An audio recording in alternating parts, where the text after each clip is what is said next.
Merci d'être avec nous, mesdames et messieurs. Bienvenue dans votre émission Entre les lignes. Eh bien, nous allons nous apaisantir sur la COP 30 qui se tient à Belém au Brésil. Le président de la République, Félix Tshisekedi, mobilise la planète contre l'écocide qu'est subi la République démocratique du Congo. Encore un nouveau concept censé être expliqué. L'écocide.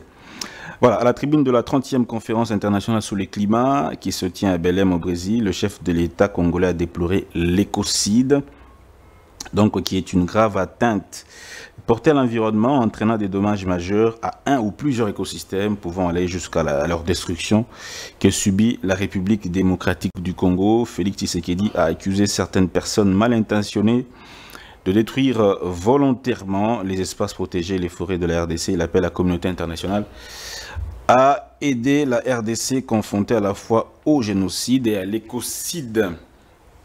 Voilà. Négociations de Doha, les rounds sont censés se poursuivre. On va essayer de s'apaisantir cette question aussi dans cette émission. Que va-t-il se passer exactement après le passage du chef de l'État congolais et rwandais sur place?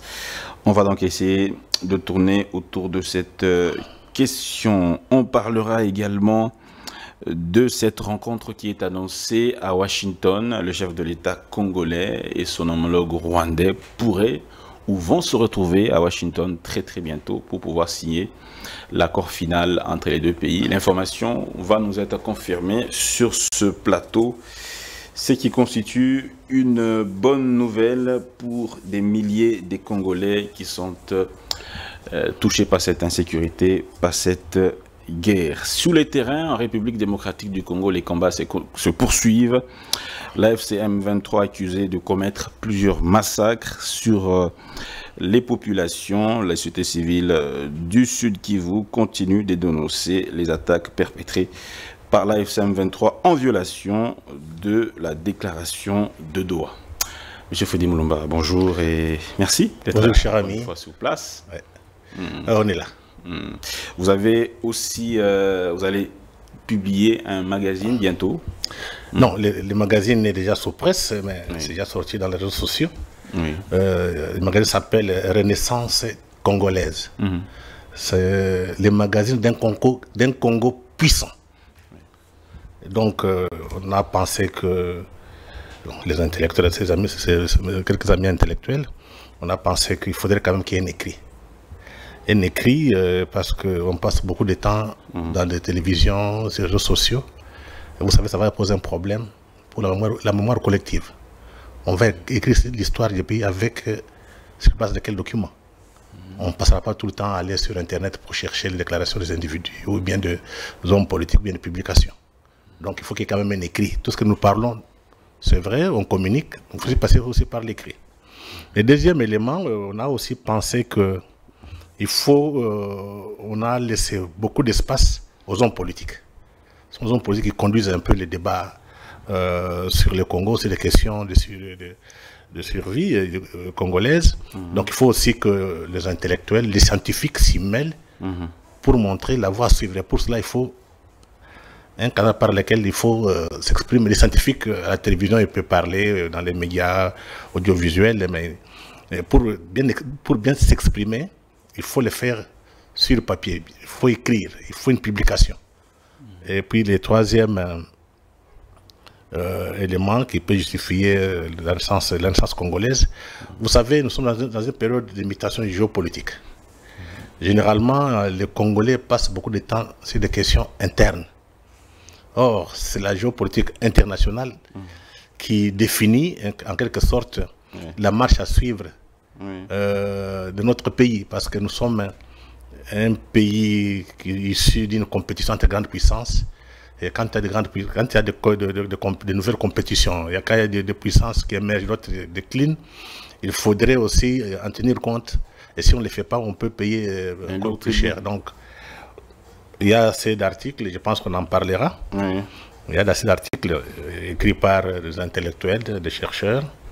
Et la revue sera sur le marché.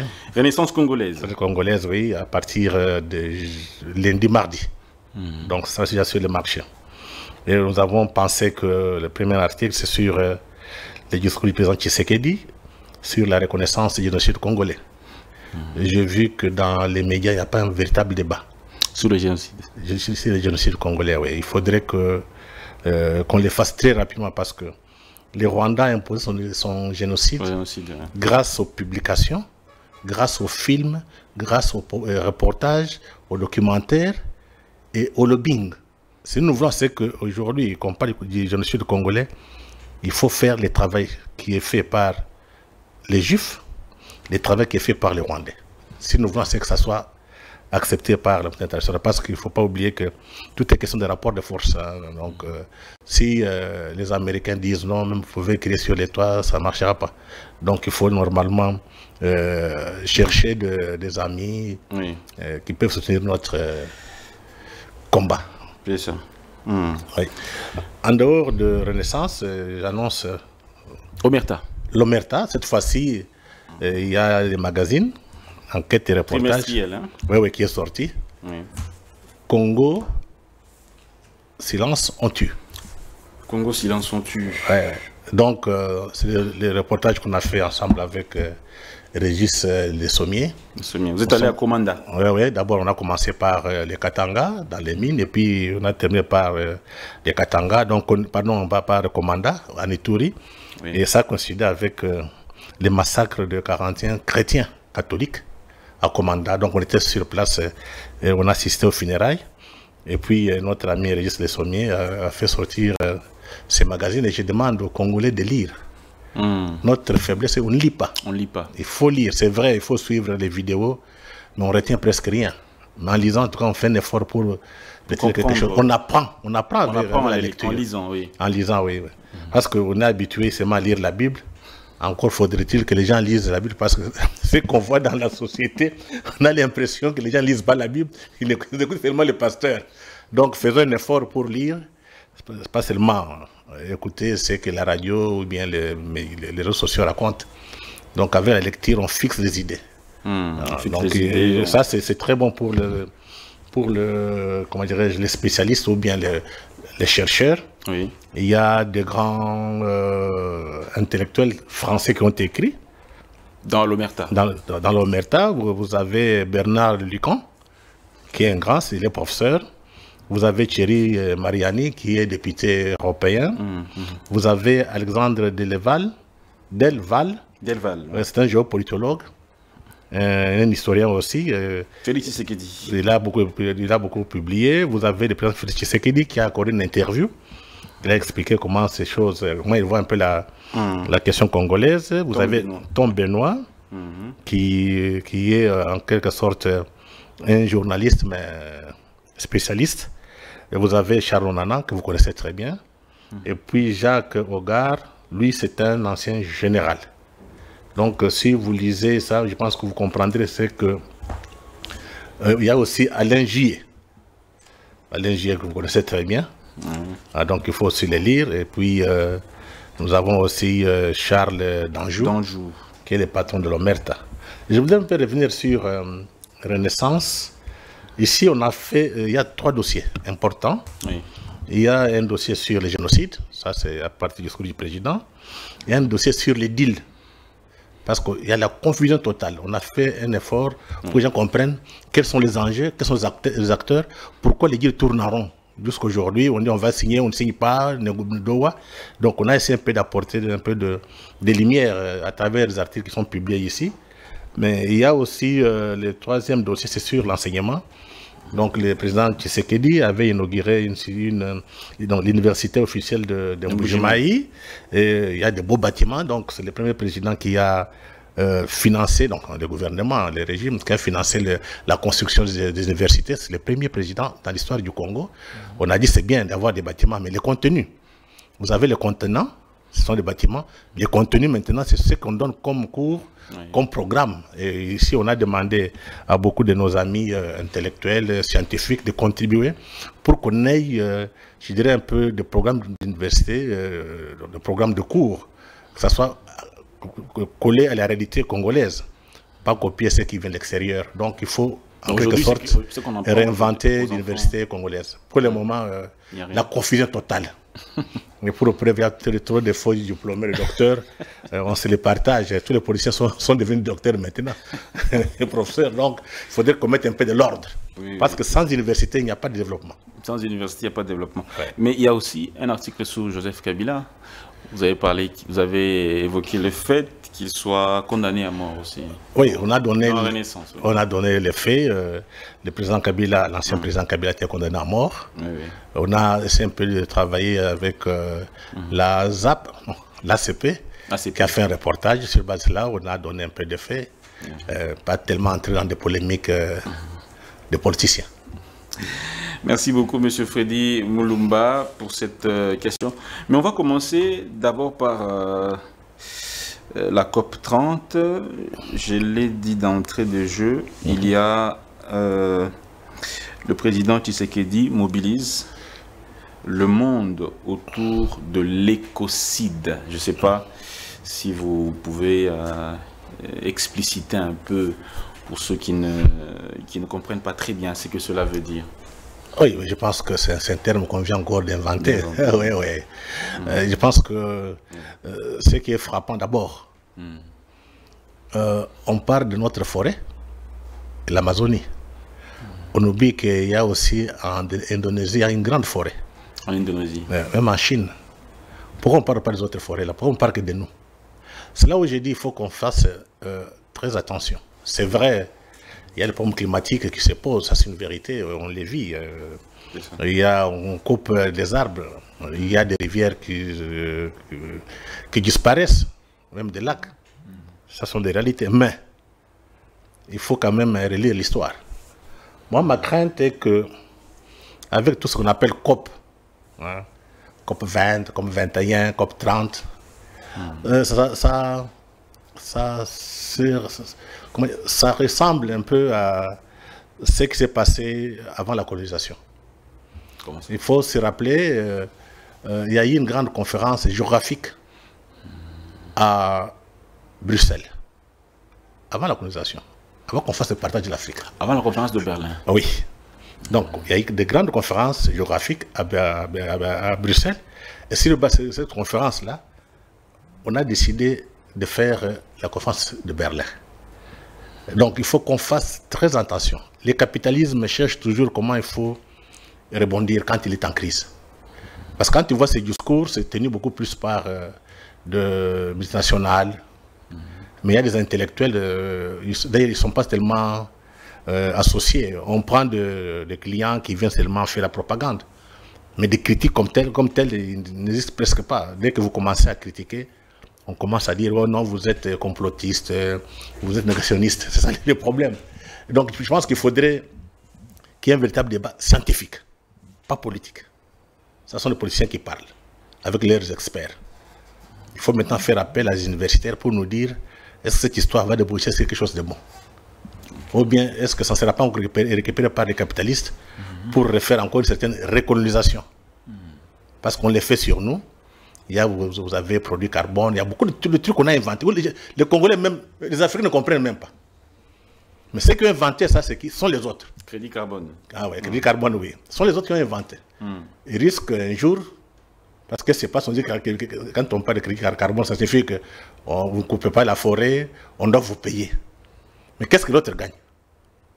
Il faut qu'on fasse très attention, qu'il faut qu'il y ait un débat scientifique.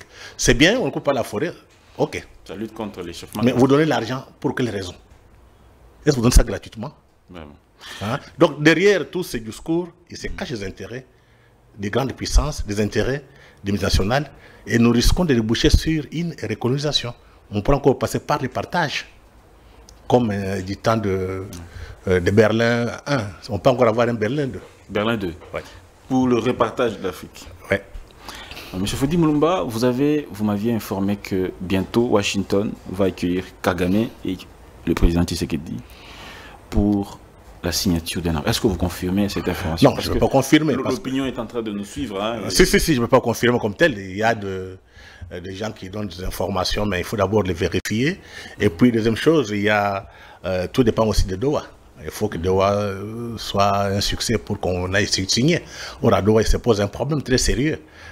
Nos amis rwandais, ougandais, et leurs amis, comment dirais-je, pions M23 AFC, négocient pour qu'on puisse céder la gestion de cet espace qu'ils occupent. Donc, on peut dire qu'on négocie la balkanisation à Doha. Mais malheureusement, comme on laisse les politiciens parler, on ne voit pas les intellectuels s'immiscer pour montrer à notre peuple qu'est-ce qui se passe réellement. Donc on négocie la balkanisation. Parce qu'on peut comprendre. Les gens qui ont tué 10 millions de Congolais, qui ont occupé le Congo, ça fait 30 ans. On va négocier avec eux sur quoi? Mais quand on dit négociation, on dit concession. Oui. Il faut concéder quelque chose. Oui. Parce qu'il ne faut pas partir comme ça. Oui. Donc nous risquons, donc si on parvient à signer Doha, et qu'on attend qu'on a donné à ces gens-là, c'est ce que les Occidentaux, les globalistes, les puissances occidentales demandent.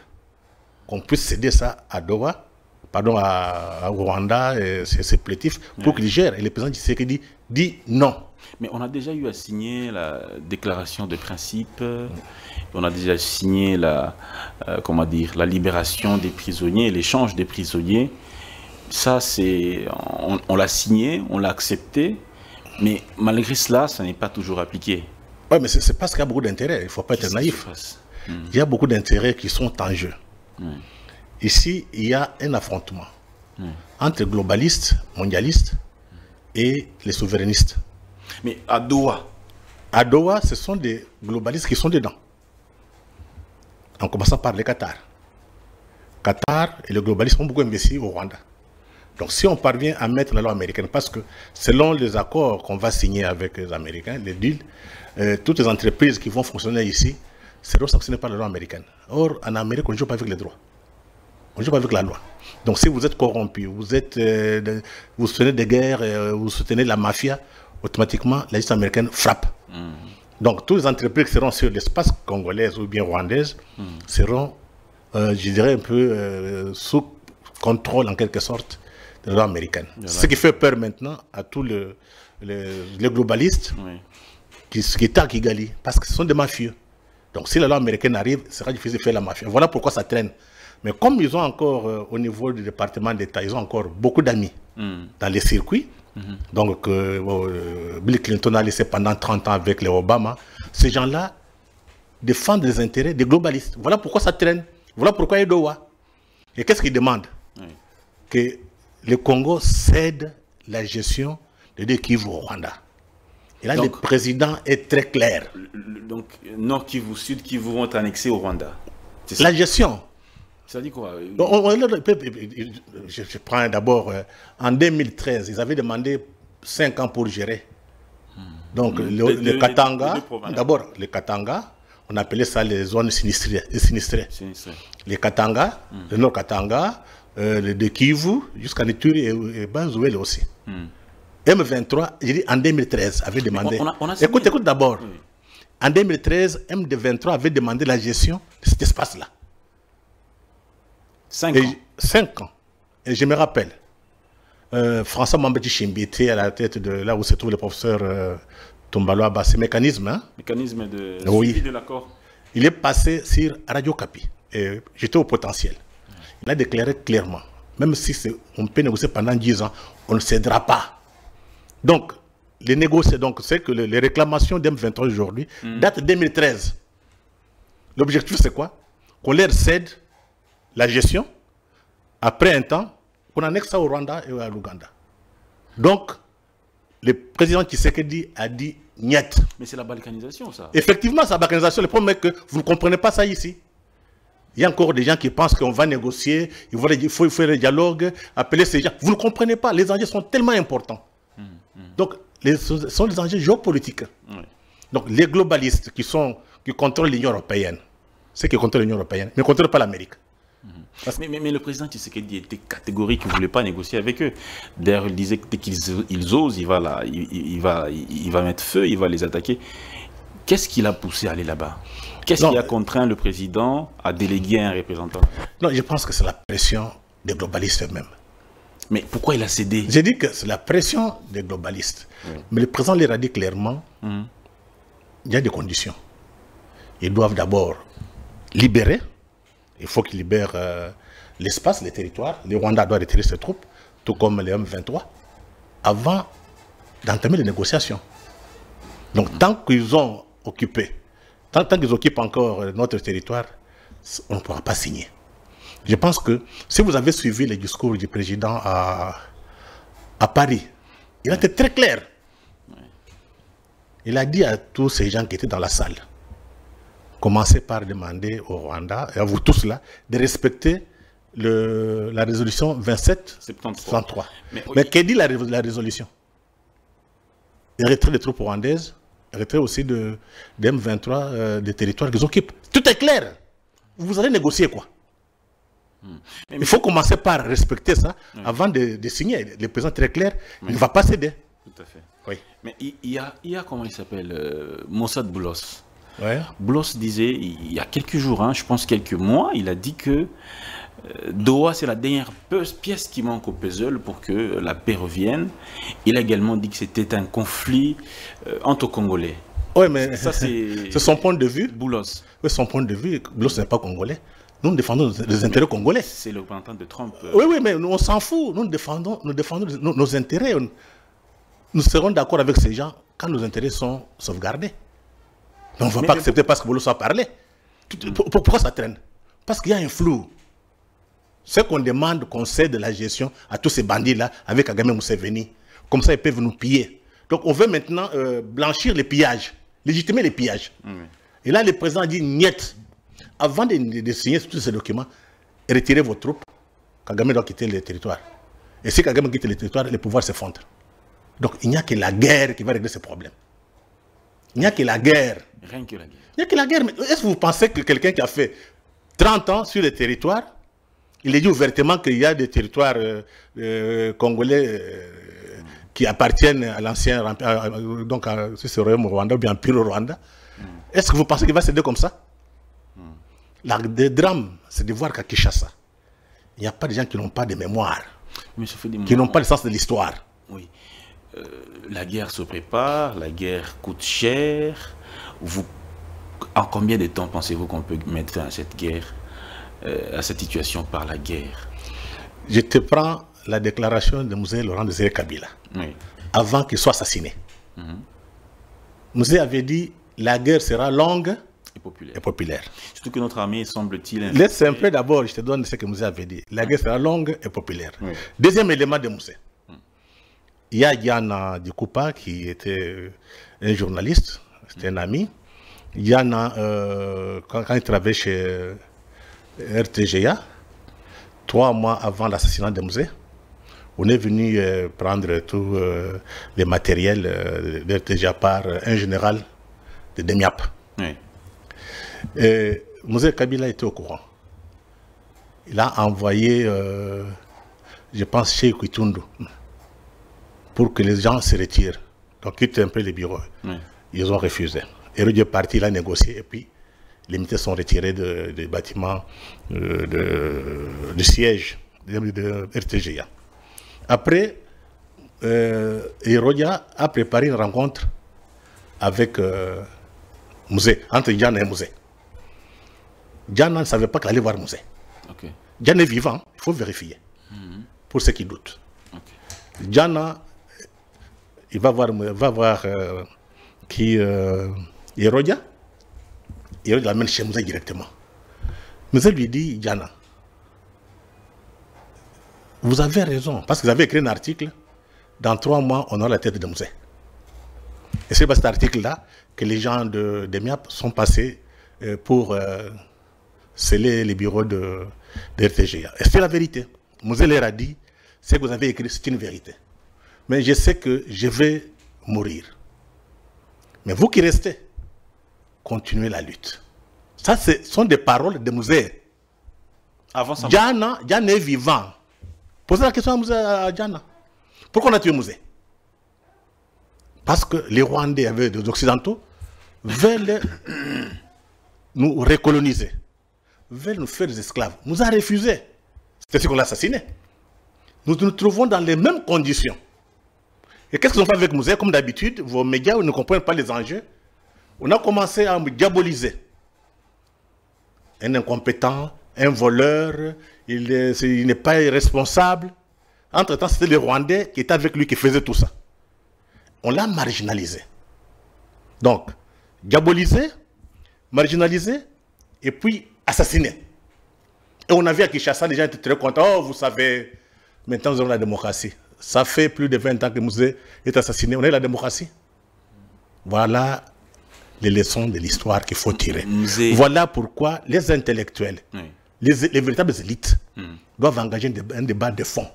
Ce qui se passe, ce sont des grandes imitations géopolitiques et civilisationnelles. Tout à fait. On va évoluer. L'Occident est fini. C'est terminé pour l'Occident. Ils ont fait 5 siècles, c'est terminé. La Chine émerge, est déjà une grande puissance économique. Vous avez la Russie, vous avez d'autres puissances qui émergent. Donc il faut en tenir compte. Il faut en tenir compte. Mais monsieur Fodi Moulumba, Mouzé, on l'accuse d'avoir ramené les Rwandais au Congo. C'est lui par qui l'infiltration a pris corps. C'est lui qui a ouvert la porte aux Rwandais, entre guillemets.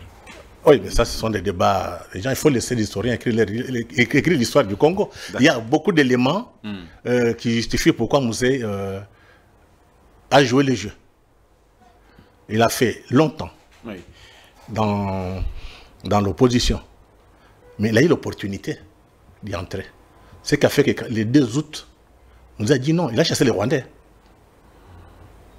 Mais c'est qu'il a fait. Donc les hommes politiques, c'est qu'il a fait prendre le pouvoir par les gens. Il faut laisser les historiens faire leur travail. D'accord. Hein, il ne faut pas écouter tous ces politiciens qui ne lisent même pas. Laissez les historiens faire leur travail. D'ici peut-être 5-10 ans, il y aura des ouvrages, on saura réellement qu'est-ce que nous a fait. Merci beaucoup, M. Fodi Moulumba. Je vais prendre un aspect de Renaissance du Congo, puisqu'on parle également de votre ouvrage, Renaissance du Congo. Je ne sais pas si je dois aller à cette question. Je crois qu'on a un peu plus de temps. On va y revenir. Mais restons un peu sur Doha, M. Fodi Moulumba.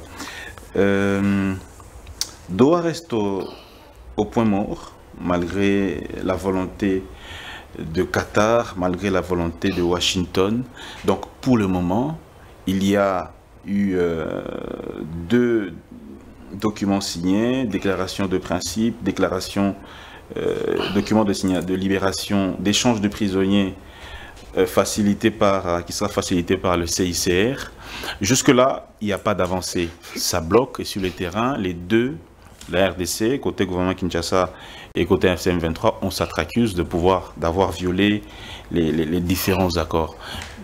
La position que vous conseillerez aujourd'hui au chef de l'État, c'est celle de faire la guerre. Pendant que en interne, il y a une forte pression pour qu'il puisse convoquer un dialogue dit inclusif avec Joseph Kabila, condamné à mort, Corneille Nangaa, condamné à mort.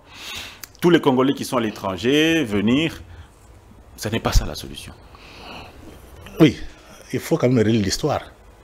Aujourd'hui, vous parlez de Doha avec M23, non? On a ajouté AFC, c'est ça? AFC M23. Ok. Oui. Dans la Renaissance, il y a un article. Oui. Doha sur les traces de Kampala. 2013. 2013. Oui. Parce qu'il y a eu des négociations à Kampala entre le gouvernement congolais, sous Kabila, et les rebelles. M23 à l'époque. M23. Le Rwanda ou les rebelles? Les rebelles avec le Rwanda, on sait que c'est le Rwanda, oui. Avec M23. Qu'est-ce qui s'est passé? Donc, le gouvernement congolais avait engagé une épreuve de force. On a engagé les troupes. Et il y a eu un élément important. Parce que ceux qui font la guerre ne sont pas des Rwandais, ne sont pas des Ougandais. Ce sont des multinationales, des globalistes, surtout américains, qui avaient un soutien, donc qui ont un soutien à la Maison-Blanche. En 2012, le président Obama a appelé Kagame. Il a demandé à Kagame de retirer ses troupes. Kagame a exécuté. Et après l'élection de Kagame, après le retrait de troupes, on a engagé notre armée avec la MONUSCO, les troupes de la MONUSCO. On les a chassés. C'est en 2012. En 2012. Oui, les documents sont là. Et qu'est-ce qu'ils demandaient à Kampala? Parce qu'il y avait des négociations à Kampala. C'est là où François Mbachishimbi avait négocié avec François Mbachishimbi, il les connaît très bien. Oui. Ces gens demandaient qu'on leur donne la gestion de l'Est du Congo pendant 5 ans. Pourquoi J'ai dit en 2013. Hein, pourquoi Trump était intervenu? J'ai dit, écoutez un peu ça. Non. En 2012, il n'y avait pas Trump. C'était Obama. Mais plutôt, qu'est-ce que je dis? Obama a donné instruction à Kagame de se retirer. Parce que Obama, tu sais, il est quand même il est d'origine africaine, qu'on le veuille ou non. Et puis c'est un gars qui a quand même une certaine conception de la politique. Il n'était pas tellement malpropre comme d'autres, comme le Bill Clinton. Il était obligé d'intervenir parce que c'était flagrant. Les gens qui sont sur notre territoire, qui tuent, qui pillent, mais personne n'a le courage de les faire partir. Et ce n'est pas la première fois qu'on demande à Kagame de quitter le territoire. On a tendance à oublier. En 2001, changement de régime, qui entre, je pense, celui qui était parti, qui a quitté la Maison Blanche, c'était Bill Clinton. C'est George Bush, je pense, fils, qui entre à la Maison Blanche. En 2001, il demande à Colin Powell. Colin Powell appelle Kagame. Il intime l'ordre. J'ai dit, il intime l'ordre. Il retire les troupes. Kagame exécuté. Et ceux qui doutent qu'ils lisent les mémoires de l'ambassadeur Cohen. Ça a été publié par, je pense, les catholiques ici. Il faut qu'ils lisent ces mémoires. Tout est très clair. Donc c'est quand l'Amérique intervient, que le président américain intervient, que Kagame se retire. 2013, Obama décide, il part, et donc il se retire. Comment la crise s'est terminée? On a signé des documents séparés. Le gouvernement congolais a signé un document et les Rwandais ont signé les leurs. C'est comme ça que la crise est terminée. Et tous les bandits M23 s'est réfugiés en Ouganda et au Rwanda. Donc ce sont des techniques du Rwanda et de l'Ouganda pour nous faire fatiguer. Et à la fin, on dit non, mais il faut accepter la domination, la reconnaissance des Rwandais et des Ougandais sur nous. C'est là où on veut amener les gens. Donc, et comme vous avez des élites très faibles sur le plan psychologique, qui n'ont pas de caractère, c'est comme ça qu'ils disent, ah, allons dialoguer, avec les dialogues là, on aura la paix. Alors qu'on a fait plusieurs dialogues depuis 2001,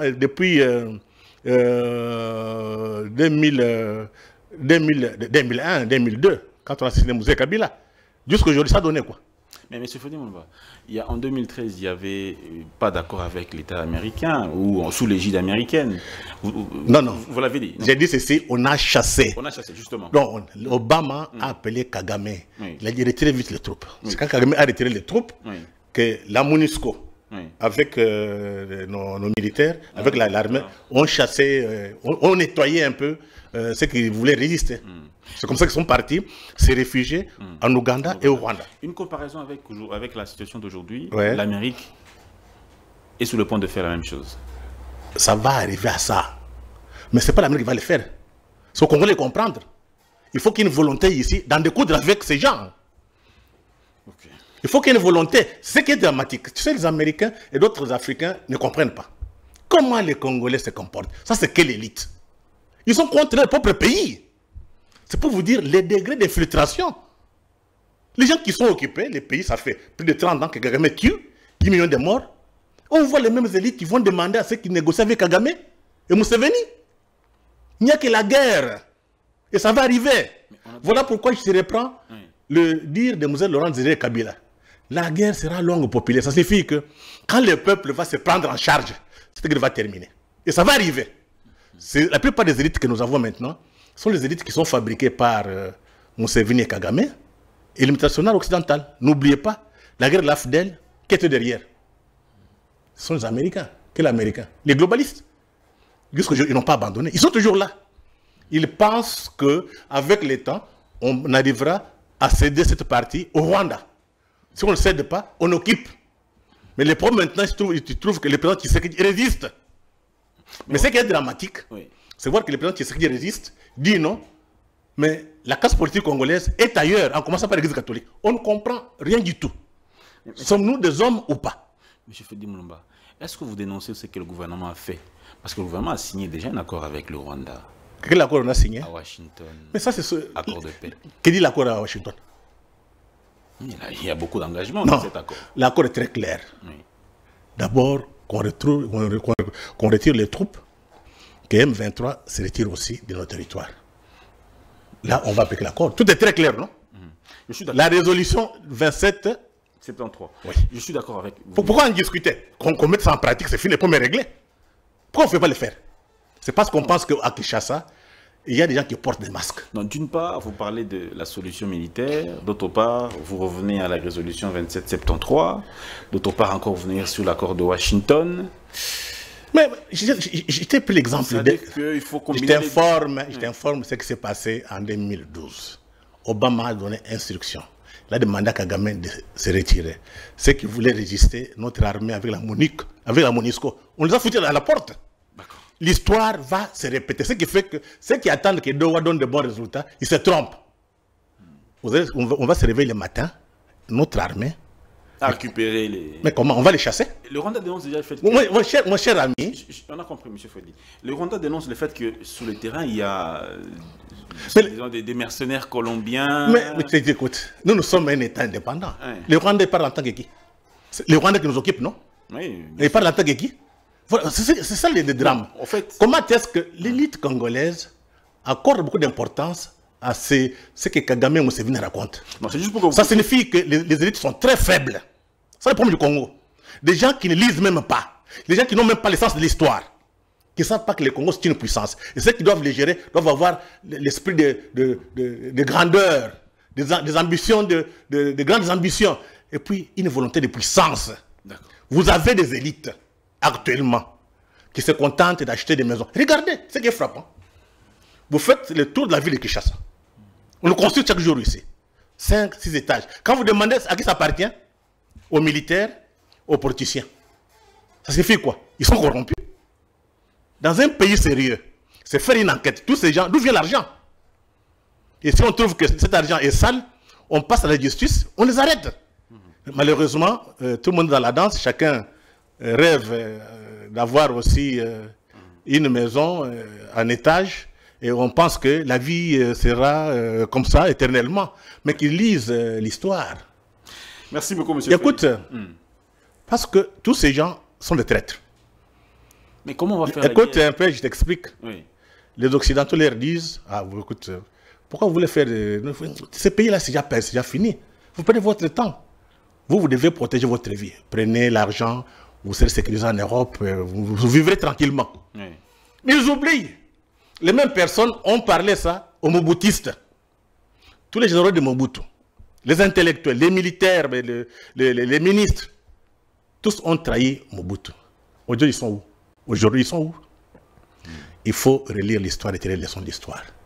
Mais cette fois-ci, je pense que beaucoup vont mourir en exil. Le pays ne cédera pas. L'Occident est faible. C'est vrai, ils ont fait plus de 30 ans, ils ont mis leur système en place. Mais on est en train de déboulonner petit à petit. Tu vois, on arrête beaucoup de généraux. Une armée qui est super équipée, avec beaucoup d'argent, des milliards. Non seulement les militaires détournent, les généraux détournent, encore ils vendent des informations au Rwanda et à l'Ouganda. Il y a un problème quelque part là, non? Merci beaucoup, M. Freddy Boulumba. Revenons à au magazine Renaissance congolaise. Il y a un aspect, j'aimerais revenir sur un article, particulièrement votre édito, où vous parlez des sociétés chinoises qui contrôlent plus de 80% de la production de ces minerais. Vous parlez des minerais stratégiques qui sont raffinés en Chine. Ouais. Donc 80% sont contrôlés par les Chinois. Ouais, oui. Et vous dites que le Congo, sous le contrôle des globalistes et des sociétés chinoises, envisage de signer avec la RDC un deal pour accéder donc aux minerais en échange de la sécurité. Ouais. Donc il ne reste que 20% de ces minerais stratégiques. La Chine n'a qu'à 80%. Nous voulons négocier avec les Américains en échange de la sécurité contre les 20% qui nous restent. Parce qu'il faut dire qu'il y a beaucoup de contrats léonais, on va les revoir. Parce que la plupart des contrats signés par les régimes passés avec les entreprises chinoises, ce sont des contrats léonais. C'est normal qu'on puisse revoir tous ces contrats et qu'on voit le Congo gagne combien. Mais ça puisqu'il y a une course à tout ça, la nouvelle technologie entre Chinois et Américains. Non, le problème... Ça ne va pas créer... Comment ça va pas? Ça va créer quoi? Ça, c'est une culture d'esclaves. Nous sommes trop riches. Il faut avoir rien une donne. Quand vous êtes riche, on vous fera la guerre à tout moment. Donc il faut apprendre à protéger vos richesses. Si vous ne protégez pas vos richesses, on vient les prendre gratuitement. C'est ce que nous arrive aujourd'hui. J'étais au Katanga. Mais il faut voir, c'est un Far West. Un désordre organisé. Donc ça signifie quoi? L'État a disparu, il n'y a plus presque pas d'État. Les individus sont accaparés de tout ce qui est minéré avec les étrangers. Mais les Chinois ne sont pas venus d'eux-mêmes. La plupart des minéraux, Tengue Fungurume, sont les Américains qui ont vendu aux Chinois. D'abord, ce n'était pas Tengue Fungurume, c'était les bandits d'Arkansas, les hommes d'affaires soutenus par Bill Clinton, qui ont fait la guerre de la FDL. Ils ont mis la main sur les richesses du Katanga, sur les mines du Katanga. À un moment donné, ils n'avaient pas d'argent, ils ont vendu aux Chinois. Parce que pour le moment, les Occidentaux n'ont pas d'argent. D'ailleurs, pour preuve, ils vous parlent de l'aide au développement. Ils ne parlent pas d'investissement. À part Trump qui parle d'investissement, les restes, ils vous parlent de quoi? Il n'y a pas de risque que les deux puissances puissent mais ils vont s'affronter. Se disputer les minerais du Congo. Je t'ai dit que les deux puissances vont s'affronter. Mais réalisez l'histoire, non? S'affronter sur le Congo, oui, mais nous ne sommes pas conscients. Nous allons passer une période difficile. Parce que la Chine n'acceptera pas de céder facilement ses intérêts. Qu'est-ce que nous gagnons avec ces 80% des mines, des sociétés minières que nous avons accordées aux Chinois? Qu'est-ce que les Congolais gagnent? Mais les Congolais ne gagnent pas parce qu'il y a une mafia qui s'est installée ici. La mafia qui l'a amenée jusqu'à aujourd'hui, cette mafia fonctionne. Ce qui fait que, tu vois, du temps de Mobutu, on exportait 400 000 tonnes de cuivre. 400 000 du temps de Mobutu. Et ça soutenait les budgets nationaux. Aujourd'hui, on exporte plus d'1 million de tonnes. Mais on ne se retrouve toujours pas. La caisse est vide. Donc il y a toute une mafia. Non, une mafia s'est installée. Une mafia internationale. Avec la complicité de nos élites ici. Voilà les drames. Voilà pourquoi j'ai dit il faut que les intellectuels, les véritables, montrent la voie sur à notre peuple. Aux élites qui comprennent les enjeux. Sinon, on va nous faire des esclaves sur notre territoire. Si vous partez au Katanga aujourd'hui, c'est l'esclavage. Regardez les mines. Est-ce que vous êtes des hommes normaux? Vous voyez telle situation? Pourquoi vous ne dénoncez pas ceux qui sont au pouvoir? Non, mais je t'ai dit, parce que c'est eux qui engagent l'État dans ces contrats-là. Écoute, ceux qui sont au pouvoir aussi, je parle de Félix Tshisekedi, il était une situation difficile. Hein. Oui, mais... Maintenant, pour preuve, quand il est parti au Katanga, il était alors là-bas, il a fait un discours. En 2020, 2019-2020. Il a dit c'est pas normal qu'on produise les mines, les populations sont dans la pauvreté. Pauvreté totale. C'est ainsi qu'il a demandé qu'on revoie les contrats chinois avec ces communes. On envoie des Congolais, vont se laisser corrompre. Mais il y a un problème quelque part là. Hein? C'est pour que vous compreniez les niveaux de la mafia. Et puis, il ne faut pas penser que ces pays appartiennent aux politiciens. Vous faites quoi? Mais la situation, M. Freddy Mulumba, pour qu'on sorte de cette situation, il faut quoi concrètement? Vous, en tant qu'intellectuel, une personne éclairée, vous proposez quoi concrètement? C'est d'abord la première chose à faire. Il faut casser l'ignorance. Ça signifie qu'il faut l'information circule. Et puis, deuxième chose, il faut les gens qui doivent porter les projets congolais. Les gens conscients. Parce qu'on ne peut pas comprendre un pays tout riche comme le nôtre, pardon. La population est pauvre. Les routes sont foutues, les enfants n'étudient pas, enseignants impayés. C'est du jamais vu. Donc c'est là où on doit voir la qualité des élites. Élites bien formées, élites consciencieuses, élites qui a des ambitions de grandeur, élites qui a des volontés de puissance. On ne peut pas gérer le Congo sans avoir une volonté de puissance. Parce que nous sommes déjà une puissance. Nous sommes déjà une puissance. Comment ça peut se passer cet échange minéré contre sécurité? Comment ça peut se passer? Quelle modalité? Quel mécanisme? Ça, jusqu'à présent, il y a que les documents qui ont été publiés par le département d'État quand on a signé. Mais ce que je déplore, c'est de voir qu'il n'y a pas un débat dans les médias. Sur cette, mais par contre, vous passez vos débats à aller faire, à vous demander quoi, votre conférence, votre dialogue, pour se partager les postes. Nous avons une élite étourdie. Il n'y a pas d'élite ici. Les autres se moquent de nous. Malgré nos diplômes, malgré tout ce qu'on raconte, on se moque des Congolais. Ça, c'est pas une élite. Qu'est-ce qui est essentiel, qu'est-ce qui est accessoire? Le pays est occupé. Le Rwanda est là, il tue 10 millions. Vous arrangez à Kinshasa, et les catholiques, et les protestants, et les politiciens qui pensent représenter notre peuple. Si aujourd'hui on fait des élections dans ces pays, qui va voter ces gens? Personne. Mais généralement, ce sont des gens qui portent les intérêts des autres. Les jours où le peuple se prendra en charge, cette crise va régler. De toute façon, si on fait des élections libres et transparentes, personne ne sera élu. Tous ces gens ici. Personne. Merci, M. Freddy Mulumba. Un autre aspect, c'est la différence entre le génocide, le génocauste et l'Holocauste. Le chef de l'État a fait un discours à la tribune des Nations Unies pour demander la reconnaissance du génocide congolais. Mais d'abord, dites-nous les trois termes. C'est vrai que vous l'avez dit dans l'ouvrage, dans le magazine, oui. C'est bien détaillé. Ouais. Mais j'aimerais que vous puissiez le répéter un peu. Non, je pense que c'est d'abord le concept de génocide. On ne vante pas la roue, c'est bien défini dans les dictionnaires. C'était très bien défini. Donc, c'est un terme juridique. Oui. Il faut que ce soit reconnu par la communauté internationale ou bien par les grandes puissances. Ça, c'est génocide. Vous avez génocauste. Oui. Ça, c'est quelque chose qui est inventé par les Congolais à Kinshasa, qui n'est pas connu à l'extérieur. Ce qui est curieux. Génocauste. Génocauste. J'ai bien expliqué à l'intérieur. Ce qui est curieux. Non, mais c'est une confusion totale. Parce qu'ils disent on fait des génocides pour des faits économiques. Oui. Donc, on tue des gens pour piller. Tu vois, c'est là où j'ai démontré les limites. Maintenant, les gens qui sont tués aujourd'hui par les Rwandais pour prendre les terres, vous allez parler que c'est économique? Et ceux qu'on tue, c'est qui? Les Nandais?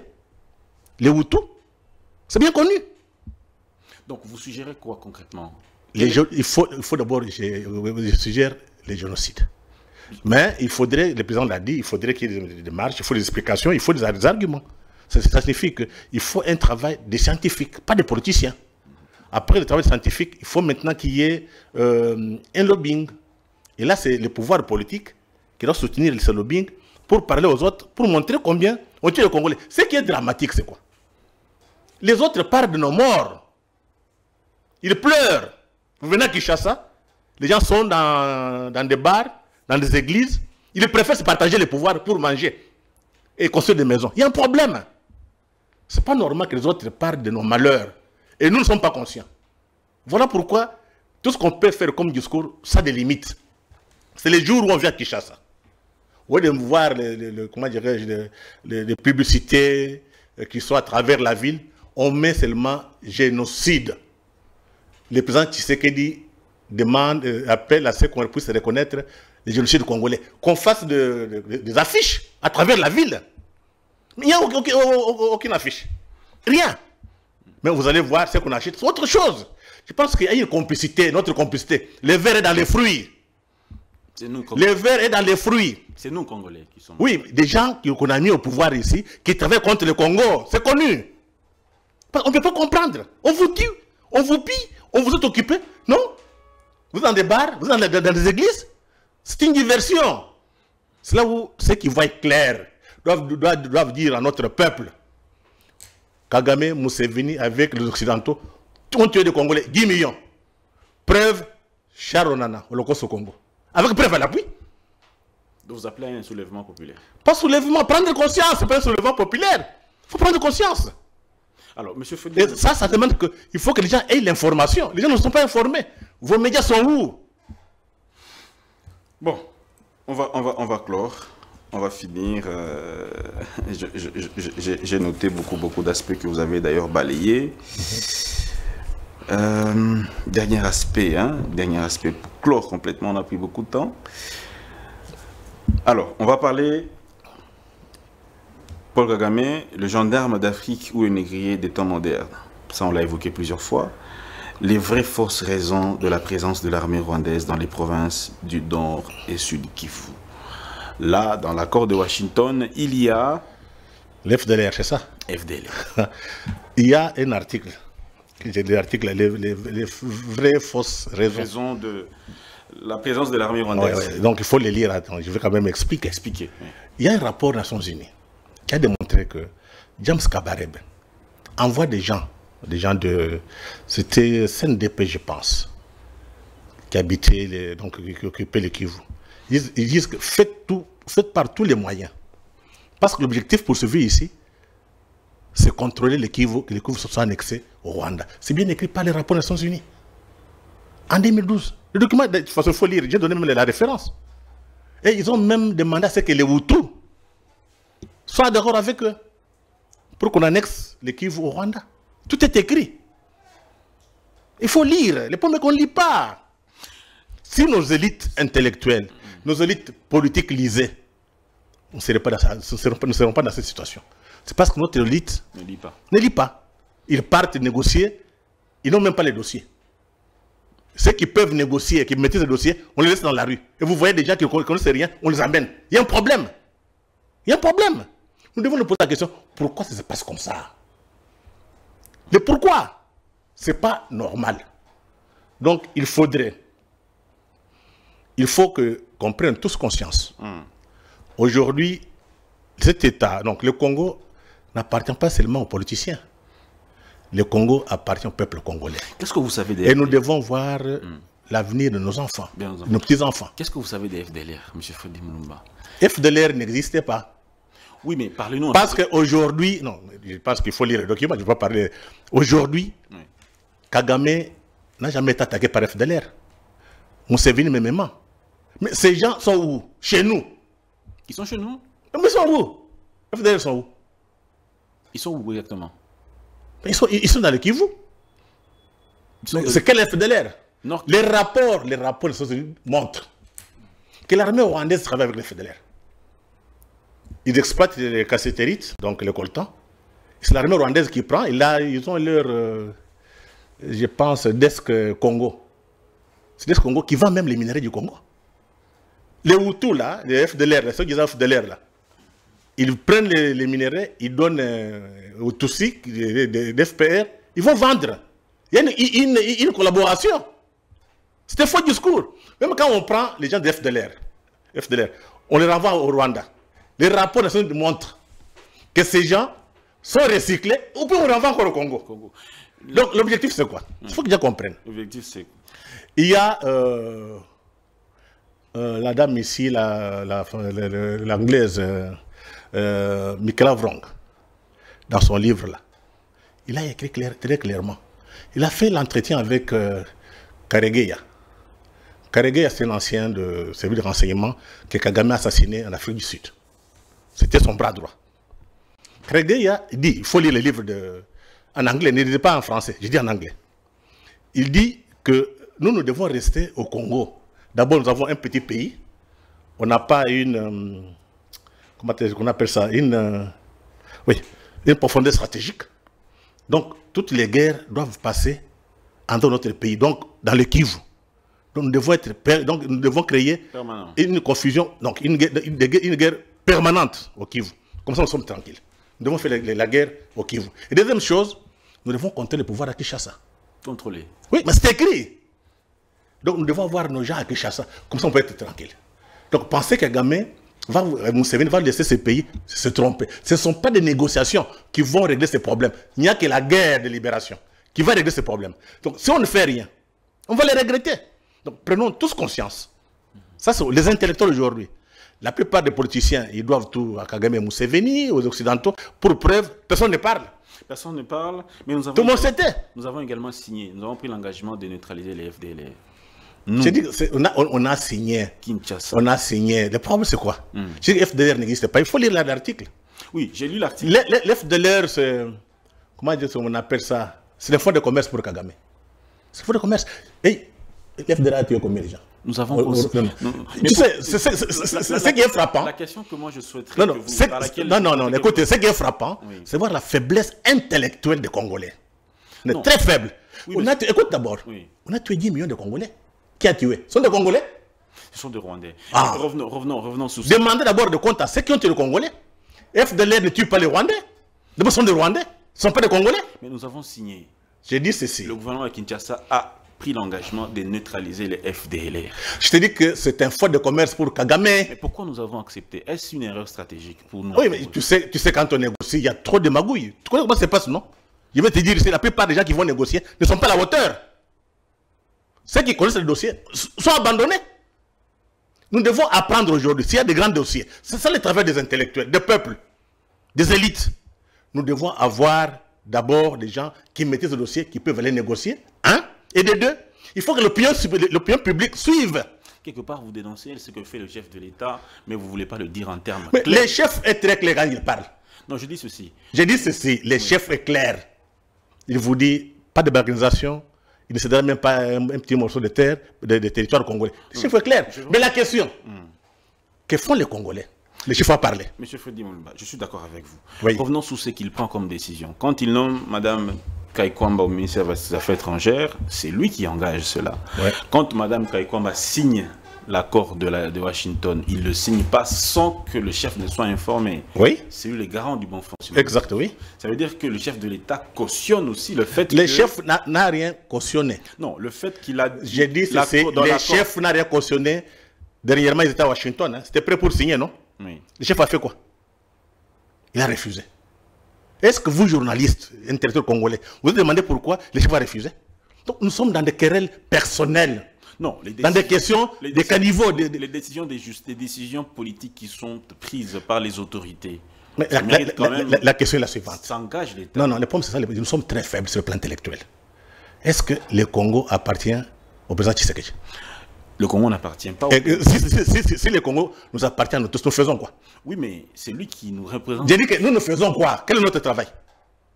C'est normal? Nous réfléchissons, nous proposons. Félix travaille, vous êtes dans des bars, vous prenez là, vous vous enivrez, vous construisez des maisons. Notre élite est très faible. Quand on dit élite, ce n'est pas un individu. On n'a pas encore des élites qui sont capables d'affronter des difficultés et de monter des stratégies. Il n'y en a pas. Ceux qui partent négocier sont des amis de Kagame. Voilà pourquoi ça ne marche pas. Monsieur Freddy Mulumba, est-ce qu'on vous écoute? Vous avez l'impression que vous êtes écouté par le... Non, le problème, ce n'est pas qu'on m'écoute. Oui, parce que vous... Moi, mon problème, que notre peuple prenne conscience, ce n'est pas qu'on m'écoute. Oui, notre travail à nous, ce que nous faisons, c'est quand le peuple va prendre conscience, il va se prendre en charge pour que cette situation termine. Ce n'est pas une histoire du président seul. Vous demandez au président de faire, le président fait son travail, ce qui est normal, c'est un politique. Et vous, intellectuels, vous faites quoi?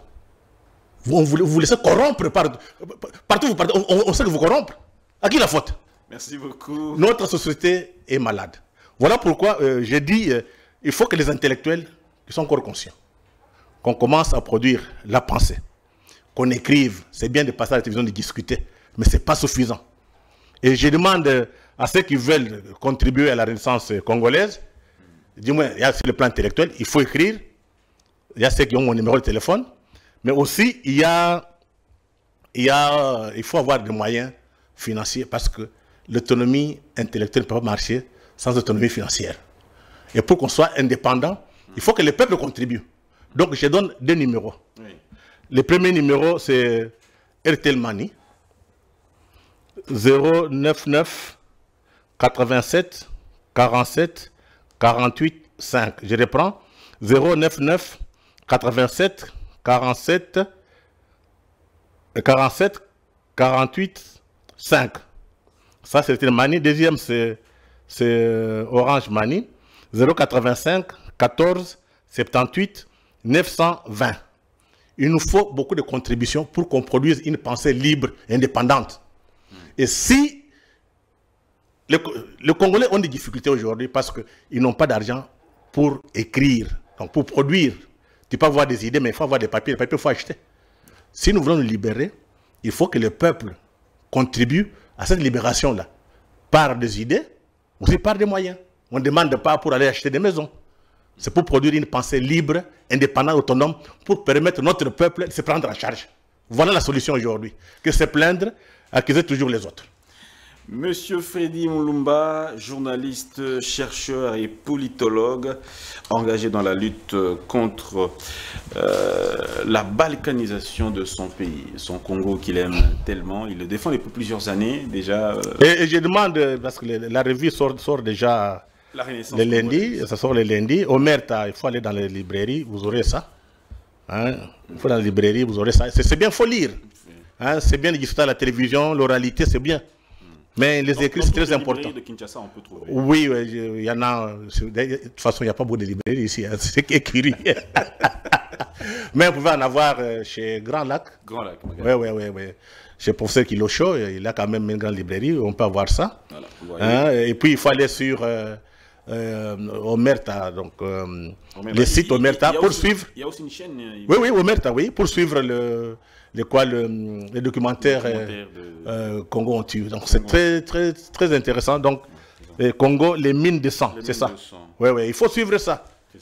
C'est notre pays, on ne va pas se laisser être recolonisé par les Rwandais, les Ougandais, les multinationales. Donc nous sommes dans une guerre de libération intellectuelle et militaire. Merci beaucoup pour toutes ces informations, cet engagement et toute cette précision, M. Freddy Mulumba. Vous vous battez donc pour votre pays, le Congo Kinshasa. Merci beaucoup d'avoir été des nôtres. Cette émission sera certainement appréciée par tous les amoureux du Congo, hein, certainement. Nous vous disons donc à vous tous qui nous avez suivis, au revoir et portez-vous bien. Bon week-end chez vous.